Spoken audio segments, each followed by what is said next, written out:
പശ്ചിമ ബംഗാൾ ഗവർണറുടെ ഓഫീസിനെ അപകീർത്തിപ്പെടുത്തുകയും അപവാദ പ്രചരണം നടത്തുകയും ചെയ്തതിന് കൊൽക്കത്ത പോലീസ് കമ്മീഷണർ വിനീത് ഗോയലിനും ഡിസിപി ഇന്ദിര മുഖർജിക്കുമെതിരെ കേന്ദ്ര ആഭ്യന്തര മന്ത്രാലയത്തിന്റെ അച്ചടക്ക നടപടി.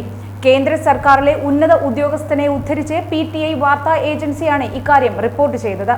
ഗോയലിനെയും Kolkata police deputy commissioner central Indira മുഖർജിയെയും കുറിച്ച് Paschima Bengal governor CB Ananda Bose June അവസാന വാരം ആഭ്യന്തരമന്ത്രിക്ക് സമർപ്പിച്ച റിപ്പോർട്ടിന്റെ അടിസ്ഥാനത്തിലാണ് നടപടിക്ക് തുടക്കം കുറിച്ചത്.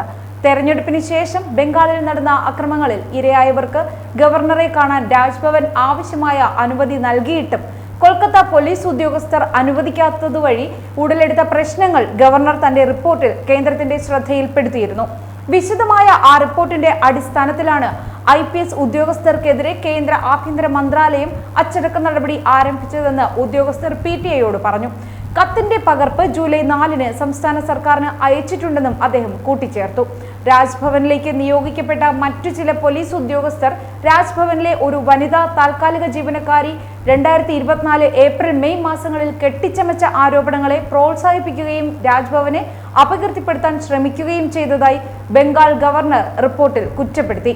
ഈ IPS ഉദ്യോഗസ്ഥർ അവരുടെ പ്രവർത്തികളിലൂടെ ഗവർണറുടെ ഓഫീസിനെ കളങ്കപ്പെടുത്തുക മാത്രമല്ല, ഒരു ജനസേവകന് ഒട്ടും അനുയോജ്യമല്ലാത്ത രീതിയിൽ പ്രവർത്തിക്കുകയും പെരുമാറ്റച്ചട്ടങ്ങൾ ലംഘിക്കുകയും ചെയ്തതായി ഗവർണർ ചൂണ്ടിക്കാട്ടിയിരുന്നു.